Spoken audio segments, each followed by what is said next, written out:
Bonjour à toutes et à tous. Aujourd'hui, on enfile notre casquette de détective. Notre scène de crime, les résultats d'analyse de laboratoire. Et les indices, on va voir qu'ils sont souvent bien plus complexes qu'on ne le pense. On commence avec une question un peu provocatrice. Imaginez un instant, si la preuve médicale la plus importante était en fait conçue pour tromper son monde, si ces données qu'on croit si objectives n'étaient en fait pas si fiables que ça. Et si elles cachaient des pièges capables de nous mener tout droit au mauvais diagnostic. C'est exactement ce qu'on a décortiqué ensemble. Et là, on touche au cœur du sujet. Parce que, contrairement à ce qu'on pourrait croire, les machines de laboratoire modernes sont incroyablement fiables. Le vrai problème, la source de la grande majorité des erreurs, se situe bien en amont. C'est l'erreur humaine, en fait. Bien avant que la technologie n'entre en jeu.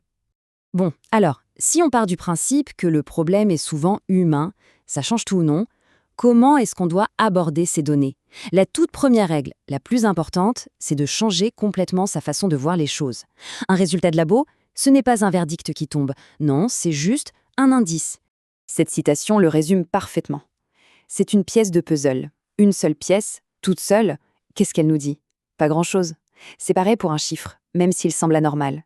Isolé, il est quasiment muet. Pour qu'il prenne du sens, il doit s'intégrer dans une image bien plus vaste.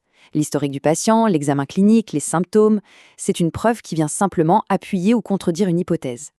Alors, allons-y. Retournons sur notre fameuse scène de crime, la phase préanalytique. C'est vraiment là que la plupart des enquêtes dérapent. La phase préanalytique, c'est quoi au juste? C'est simple, c'est tout ce qui se passe entre le moment où on demande une analyse et celui où la machine commence son travail. C'est une longue chaîne d'événements. Et le problème, c'est que chaque maillon de cette chaîne peut casser. L'analogie du gâteau, elle est juste parfaite pour comprendre ça. On peut avoir le four le plus sophistiqué du monde, mais si on utilise de la farine périmée ou si on met du sel à la place du sucre, le gâteau sera immangeable. Logique, non? Eh bien, pour le labo, c'est exactement la même chose. Un échantillon de mauvaise qualité donnera forcément un résultat qui ne vaut rien. Alors concrètement, qui sont les coupables? On peut les regrouper en 3 grandes familles. D'abord, la préparation du patient. Est-ce qu'il devait être à jeun? Était-il stressé? Ça compte énormément. Ensuite, il y a la collecte elle-même, le geste technique. Et enfin, le plus bête, mais peut-être le plus grave, l'identification. Une simple inversion d'étiquette, et là, les conséquences peuvent être dramatiques. Et parmi ces erreurs, il y a une vraie reine des pièges, l'hémolyse. C'est la destruction des globules rouges pendant le prélèvement. Et ça peut complètement fausser les preuves. Jetez un œil. À gauche, le potassium est faussement augmenté, ce qui pourrait faire croire à une urgence vitale. À droite, la numération des globules rouges est diminuée, on pourrait donc passer à côté d'une anémie. Bref, c'est une distorsion complète de la réalité. Ok, imaginons que notre échantillon ait survécu à cette première étape. Il arrive enfin au labo. Là, le risque d'erreur chute drastiquement. Mais attention, il n'est pas de zéro pour autant. On entre maintenant dans la phase analytique. Ici, il faut maîtriser 2 concepts clés, l'exactitude et la précision. L'exactitude, c'est viser juste, toucher le centre de la cible. Le résultat est-il correct? La précision, c'est la régularité, toucher toujours le même point. On peut donc être très précis, mais complètement à côté de la plaque. L'idéal, bien sûr, c'est d'être les deux. Bon, disons qu'on a un résultat fiable qui sort d'une machine exacte et précise. C'est fini? Pas du tout. C'est là que le vrai travail de détective commence. On quitte la pure technique pour entrer dans l'intelligence clinique. C'est tout l'art de l'interprétation. L'outil numéro 1 pour ça, c'est l'intervalle de référence, la fameuse norme. C'est la plage de valeurs qu'on s'attend à trouver chez la plupart des animaux en bonne santé. Mais attention, cet outil, qui a l'air si simple, cache en réalité un sacré piège statistique. Et le piège, le voilà. Cet intervalle est construit pour inclure 95% de la population saine. Ce qui veut dire, par définition, que 5% des animaux parfaitement sains auront un résultat en dehors de cette plage, 1 sur 20. Donc un résultat anormal ne veut pas forcément dire malade, ça peut juste être de la statistique. Le clinicien fait alors un choix stratégique. S'il fixe un seuil bas, il aura une grande sensibilité.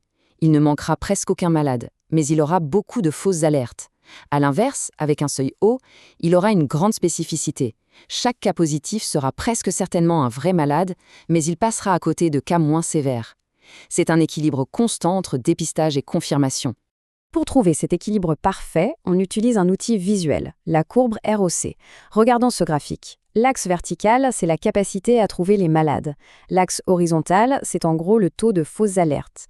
Chaque point sur la ligne est un seuil de décision possible. L'objectif, c'est de trouver le point le plus proche du coin en haut à gauche. C'est le compromis idéal entre ne manquer aucun cas et éviter les fausses alertes. Ok, alors avec tout ça, comment on fait pour assembler les pièces du puzzle? Il existe une sorte de protocole final, une règle d'or pour bien conclure l'enquête. Voici donc ce processus étape par étape. 1. On s'interroge sur l'échantillon, c'est la base. 2. On compare à l'intervalle de référence. 3. On met ça en perspective avec le patient, son âge, sa race, ses signes. 4. Si on refait le test, on regarde si le changement est significatif. 5. On définit l'objectif, dépistage ou confirmation. 6. On pense à la prévalence de la maladie. Et enfin, 7. La règle ultime, dans le doute, on confirme toujours avec un autre test. Finalement, tout ça se résume à une seule question, le test de cohérence ultime. Si un résultat de laboratoire contredit tout ce que l'examen clinique suggère, le premier suspect ne devrait pas être le patient. Non, le premier suspect, ça doit toujours être le résultat lui-même. Et savoir se poser cette question, c'est ça la signature d'un bon détective clinique.